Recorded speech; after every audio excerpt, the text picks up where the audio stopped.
Bonjour tout le monde, j'espère que vous allez bien. Dans ce tuto, je vais vous parler de cet insecte que j'ai trouvé dans mon potager. Pour savoir ce que c'est, j'ai posté la photo sur Instagram et il y a une Montréalaise qui m'a donné la réponse. De son nom anglais, Squash Vine Borer, de son nom scientifique Melissia cucurbita et le nom français le perceur de courge. Ce ravageur est originaire de l'Amérique du Nord. Sa répartition couvre le sud-est canadien jusqu'au sud du Mexique, près de la frontière du Guatemala. La première observation de cette espèce ici au Québec a eu lieu à l'été 2018 en Montérégie, là exactement où je me trouve. Voilà, donc regardez les dommages causés par cet insecte. Au fait, ce n'est pas l'insecte en lui-même qui cause les dégâts, mais sa larve.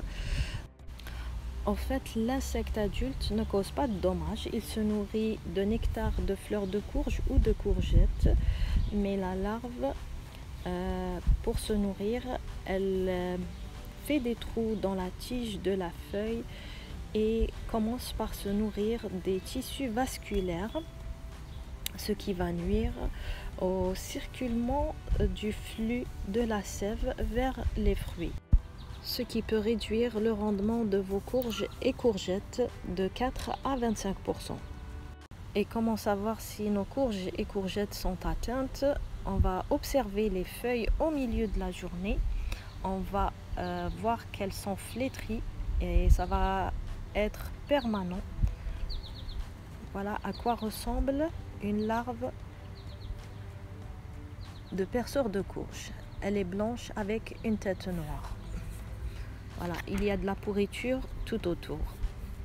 Parfois, j'ai du mal à la voir puisqu'elle se camoufle dedans.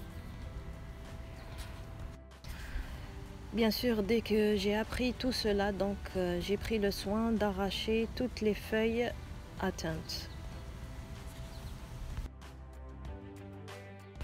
Ce qui est le plus catastrophique, ce sont les courges que j'ai mis en bac. Je les ai vues dépérir, mais je ne comprenais pas. Là, maintenant, je le sais.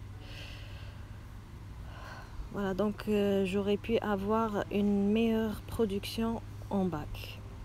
Vraiment dommage. Donc l'année prochaine, je vais m'y prendre autrement.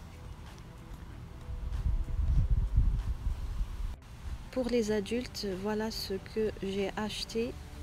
Ce sont des pièges à insectes que j'ai placés près des courges et des courgettes.